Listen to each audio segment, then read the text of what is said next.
সংসদে থেকে আইন পাস করে রাষ্ট্রপতি ঘোষণা করে দিবে, সেটা আইনে পরিণত করে দিবে। এই জুমার নামাজ থেকে শুরু করে আগামী দিন যতদিন পর্যন্ত রাষ্ট্রে ইসলাম থাকবে ততদিন পর্যন্ত কোনো ব্যক্তি নামাজ তরক করতে পারবে না। চ্যানেলটি সাবস্ক্রাইব করে আমাদের সঙ্গেই থাকুন। আমি গত জুমায় বলেছিলাম নামাজের আইন বেনামাজিও চাই যে পাশ হোক। সুবহানাল্লাহ বলবেন না? নামাজের আইন এটা বেনামাজিও চাই পাশ হোক। কে চায়? কেউ চাই না। মুসলমান যার হৃদয়ের ভিতরে একটু সরিষা দানা পরিমাণ ঈমান আছে সেও চায় সংসদে নামাজের আইন পাশ হোক। কিসের আইন পাশ হোক? নামাজের আইন পাশ হোক। এখন নামাজের আইন যদি সংসদে পাশ হয়, নামাজের সময় দোকানে বসে থাকার সুযোগ আছে? আপনি দোকান খুলে রেখে আসলেও আর কোনো সমস্যা নেই, কারণ নামাজ মানুষের চরিত্র গঠন করে। নামাজ মানুষের কি গঠন করে? চরিত্র গঠন করে। আমরা শুধু গল্পই শুনলাম যে সৌদি আরবে নাকি দোকান খোলা রেখেই মসজিদে চলে যায়। এটা কি বাস্তব? আমি দেখি নাই কোনো সময়। যারা গিয়েছেন তারা জানেন। তারা কেন যায়? তারা নামাজ দিয়ে সমাজকে পরিবর্তন করতে শিখিয়েছে। সুবহানাল্লাহ। কারণ নামাজি কোনোদিন চোর হতে পারে না। নামাজি কি হতে পারে না? চোর নামাজি হতে পারে। চোর নামাজি সাজতে পারে, কিন্তু নামাজি কোনোদিন চোর হতে পারে না। চোর নামাজি সাজতে পারে, এটা আমি গত জুমায় বলেছিলাম। কেমনে চোর নামাজি সাজে?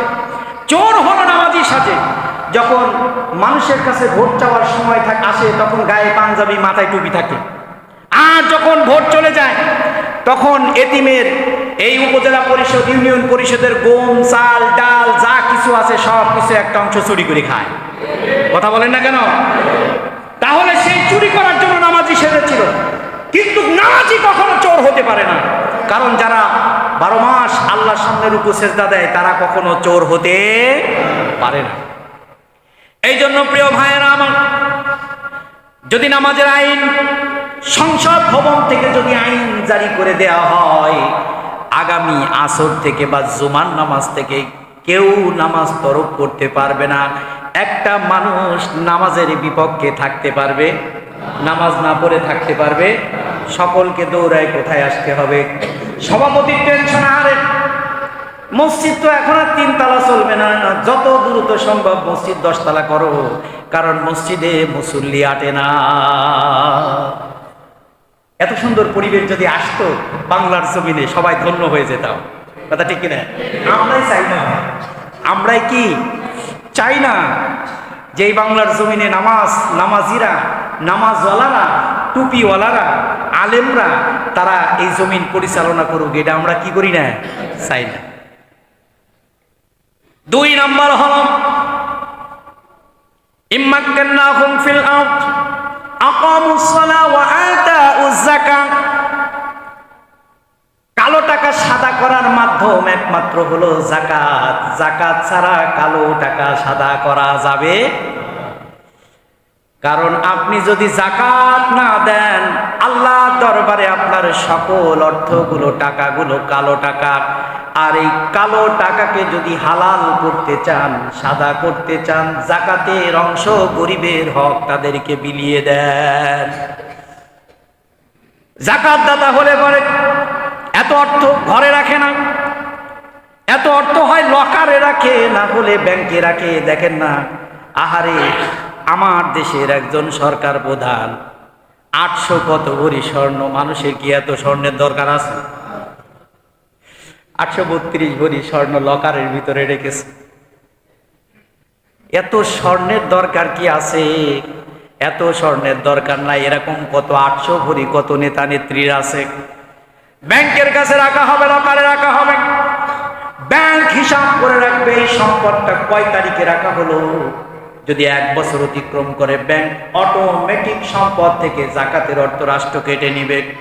রাষ্ট্র কেটে নিয়ে গরিব মিসকিনের মাঝে লাগিয়ে দিবে। সুবহানাল্লাহ। এমন রাষ্ট্রের দরকার আছে না?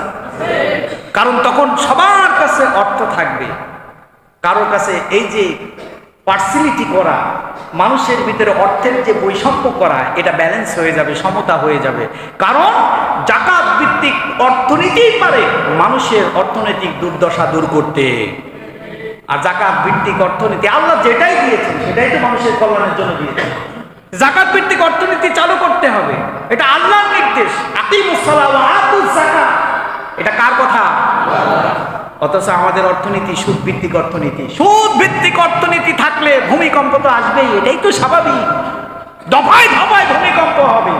আর সুদ ভিত্তিক অর্থনীতি থাকলে অর্থ এক হাতে চলে যাবে, একচ্ছত্র একটা হাতে চলে যাবে। সকল ব্যাংকগুলো, তারা যখন ইসলামী রাষ্ট্র থাকবে, সকল ব্যাংকগুলো হবে জাকাত ভিত্তিক অর্থনীতি ব্যবস্থা, সুদ মুক্ত অর্থনীতি ব্যবস্থা। রাষ্ট্র আল্লাহ কল্যাণে চাদর দ্বারা ঢেকে রাখবে। এটা হওয়ার দরকার আছে না? আমরা চাই।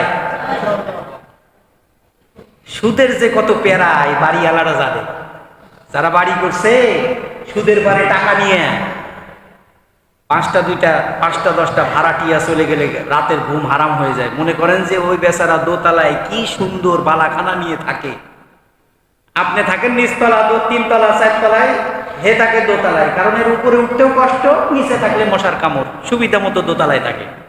মাইন্ড করেন না আমার কথা? কেউ মাইন্ড করছেন? বালাখানার ভিতরে থাকে, আরামে থাকে। আপনারা মনে করেন কি শান্তিতে আছে? 10টা রুম ফাঁকা হোক না, রাতের বেলা বালিশ গরম হয়ে যাবে ঘুম না পারতে পারতে, হবে কিনা?